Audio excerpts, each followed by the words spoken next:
Hello बच्चों and साथियों, welcome to Prime Education YouTube channel. बच्चों, इस वीडियो में हम प्रतिभा पर मूल्यांकन वर्कशीट 2021-22 कक्षा 7वीं विषय सामाजिक विज्ञान के खंड आ को सॉल्व करेंगे। सभी प्रश्नों के उत्तर इस वीडियो में हम देखेंगे। तो चलिए वीडियो स्टार्ट करते हैं बिना किसी देरी के। सबसे पहले क्या करना है बच्चों, आपको विद्यार्थी का नाम यानी आप अपना नाम लिख दें, आपके पिताजी का नाम, आपके शाला यानी आपके जो विद्यालय है उसका नाम आप यहाँ लिख दें, और कक्षा 7वीं आप कर रहे हैं तो कक्षा 7वीं का यहाँ आप लिख दें। तो चलिए देखते हैं, वीडियो स्टार्ट करते हैं। सबसे पहले आपको बहुविकल्पी प्रश्न है जो प्रश्न नंबर 1 से लेकर 8 तक पूछे गए हैं, मतलब जिसमें आपका प्रत्येक प्रश्न 1 नंबर का है। तो सबसे पहला प्रश्न है, पृथ्वी पर सूर्य की किरणें लगभग कितने मिनट में पहुंचती हैं? तो इसका जो सही उत्तर हो जाएगा वो है option number C, 8 minute 20 second. तो इस तरीके से आप यहाँ ऑप्शन नंबर सी आपका सही हो जाएगा। इसके बाद है प्रश्न नंबर 2, उत्तरी तथा दक्षिणी ध्रुव को मिलाने वाली रेखा को क्या कहते हैं? तो उत्तरी और दक्षिणी ध्रुव की को जो रेखा है वो उसको कहते हैं देशांतर रेखा, यानी ऑप्शन नंबर बी आपका सही हो जाएगा। इसके बाद चलिए देखते हैं आगे। प्रश्न नंबर आपका जो तीसरा है, पृथ्वी की किस गति के कारण ऋतुओं में परिवर्तन होता है? तो जो पृथ्वी के परिक्रमण गति के कारण जो है ऋतुओं में परिवर्तन होता है, ऑप्शन नंबर बी आपका सही हो जाएगा। इसके बाद है, आरंभिक लोग एक स्थान से दूसरे स्थान पर किस लिए जाते हैं?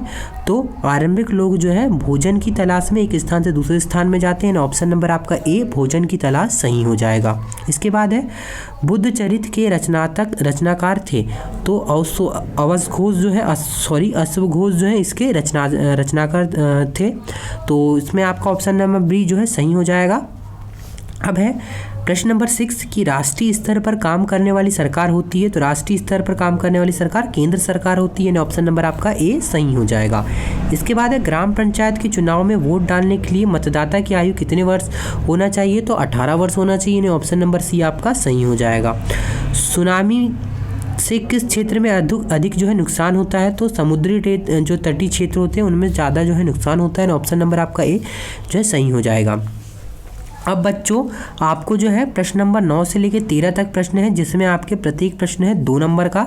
तो चलिए देखते हैं, जिसमें जो आपका 9वां का प्रश्न है कि घूर्णन और परिक्रमण गति में अंतर लिखिए। तो घूर्णन गति को दैनिक गति भी कहते हैं, जबकि परिक्रमण गति को वार्षिक गति कहते हैं। तो इस तरीके से आप इसमें अंतर यहाँ लिख सकते हैं। अब है आपका प्रश्न नंबर 10 है, शिलालेख एवं अभिलेख में क्या भिन्नता होती है? तो शिलालेख केवल पत्थरों अथवा अंकित चिन्ह या लिखाई को कहते हैं, जबकि अभिलेख कागज पर लिखे जाते हैं तथा और जो है शिलालेख पत्थर पर लिखे जाते हैं। तो इस तरीके से आप शिलालेख व अभिलेख में यहाँ भिन्नता लिख सकते हैं। अब है, रेशम मार्ग क्यों प्रसिद्ध है? तो रेशम मार्ग प्राचीन काल और मध्यकाल में ऐतिहासिक व्यवहारिक संस्कृति मार्गों का एक समूह था, जिसके माध्यम से एशिया, यूरोप और अफ्रीका जुड़े हुए थे।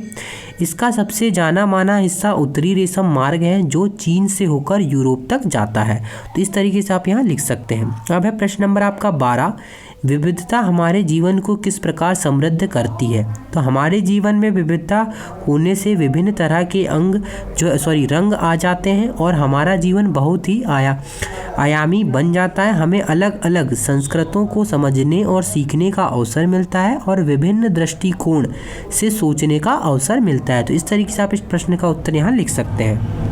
अब है आपका प्रश्न नंबर 13, आपके गांव शहर में स्वास्थ्य की देखभाल के लिए क्या क्या सुविधाएं हैं? तो हमारे गांव और शहर में स्वास्थ्य की देखभाल के लिए अस्पताल, सामुदायिक भवन बनाया गया है तथा मोहल्ला क्लिनिक भी बने हुए हैं। तो इस तरीके से आप यहाँ लिख सकते हैं।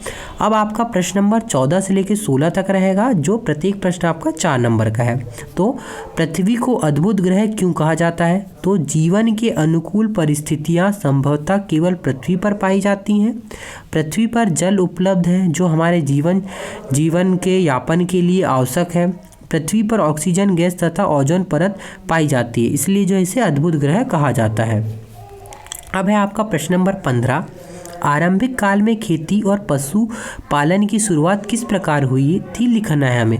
तो आरंभिक काल में खेती और पशु पालन की शुरुआत भोजन की तलाश से हुई। जब भोजन की तलाश में मानव भटक रहा था, तब उसने पशु पक्षियों द्वारा फेंके हुए फलों के बीज से नए पौधे उगाए उसके बाद उन्होंने खेती करना सीखा। खेती में पशुओं की सहायता से खेत जोतना तथा जंगली जानवरों से बचने के लिए उसने पशुपालन शुरू किया। तो इस तरीके से आप आरंभिक काल की खेती और पशुपालन की शुरुआत किस प्रकार हुई यहाँ लिख सकते हैं।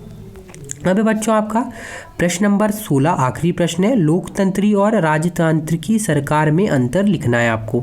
तो लोकतंत्री में शासन का चुनाव जनता करती, जबकि राजतंत्रिकी शासन में शासन का पद स्थिर होता है। लोकतंत्रिकी सरकार में शासन के विरोध में जनता आवाज़ उठा सकती है, जबकि जब राजतंत्रिकी सरकार होता है उसमें राजा के खिलाफ आवाज़ उठाने में छूट नहीं होती। तो इस तरीके से आप इसमें लोकतंत्रिकी और राजतंत्र की सरकार में अंतर लिख सकते हैं। तो ये वीडियो हम यहीं एंड करते हैं बच्चों। उम्मीद करते हैं आप सबको वीडियो अच्छा लगा होगा। अगर वीडियो अच्छा लगा है तो वीडियो को लाइक ज़रूर कर दें। साथ में अगर चैनल को अभी तक सब्सक्राइब नहीं किया आपने तो चैनल को सब्सक्राइब करके साथ में बेल आइकन जरूर प्रेस कर दें। तो बच्चों मिलते हैं नेक्स्ट वीडियो में। धन्यवाद।